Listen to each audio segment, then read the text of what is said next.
पर हम पर कृपा करना चाहता है तो हमें वो सत्संग में भेज देता है, जहाँ संतों का आश्रय पाकर हम अपने आप को बड़े सौभाग्यशाली समझते हैं। जब हमारी संतों के सानिध्य हम बैठते हैं, हमारी संतों से भेंट होती है, हमें उस समय को बहुत महत्वपूर्ण समझना चाहिए।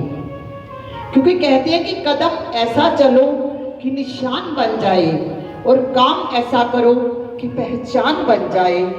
वरना जिंदगी तो हर कोई जी लेता है, मगर जिंदगी ऐसी जियो कि मिसाल बन जाए, मिसाल बन जाए। देखो, कभी भी अपने भाग्य को मत कोसिए।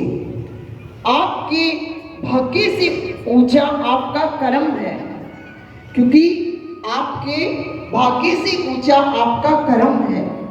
क्योंकि जैसे हम कर्म करते जाते हैं, हमारा भाग्य वैसे ही बनता जाता है।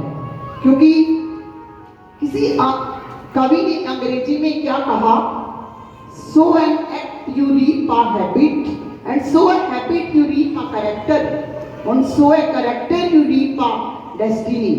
अर्थात कर्म कीजिए, उससे आपका स्वभाव बनेगा। चरित्र को बोइए, स्वभाव को बोइए, तो उससे आपका चरित्र बनेगा। और चरित्र को बोइए तो उससे आपका भाग्य बनेगा। और आपका भाग्य आपको स्वयं बनाना है। क्योंकि जैसा हम कर्म करेंगे, हम वैसे ही बनते जाते हैं। देखो, मृत्यु के बाद कितने समय बाद हमें जन्म मिलता है। क्योंकि मृत्यु के बाद किसी भी आत्मा को तुरंत नया जन्म नहीं मिलता। कुछ आत्माओं को तो सालों साल भटकना पड़ता है। लेकिन जैसे कि गरुड़ पुराण में भी बताया गया है कि मृत्यु के बाद सबसे पहले जीवात्मा के कर्मों का मूल्यांकन किया जाता है और उसके बाद उसके नया जन्म होना वो तय किया जाता है, वो निश्चित किया जाता है। क्योंकि नया जन्म लेने में किसी को 13 दिन और किसी को 1.25 महीना और किसी को तो सालों साल भटकना पड़ता है।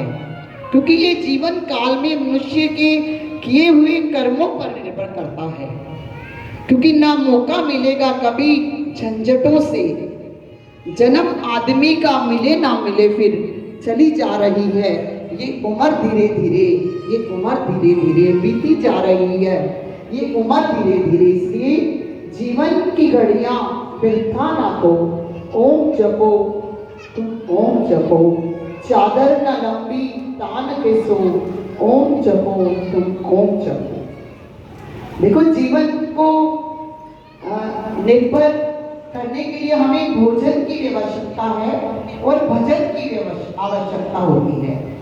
देखो, भोजन और भजन में क्या सिर्फ मात्रा का फर्क होता है। आप देखो, भोजन में मात्रा लगी है और भजन में मात्रा नहीं लगी। क्योंकि इसका अर्थ हमें यह समझना चाहिए कि हमें भोजन तो करना है मात्रा में, अनुपात में, और भजन करना है अनलिमिटेड भजन करना है। भजन की कोई मात्रा नहीं, भजन सिमरन। क्योंकि हमारा शरीर स्थूल शरीर और सूक्ष्म शरीर 2 रूपों में बना हुआ है।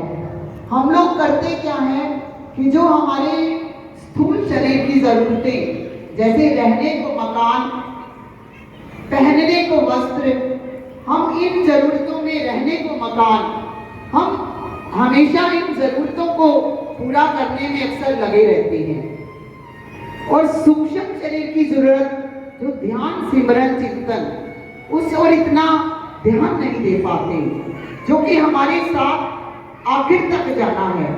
तो हमें सतगुरु का भी ध्यान, उस प्रभु का भी ध्यान अवश्य करना चाहिए। इन शब्दों में हम अपने सतगुरु को याद करें।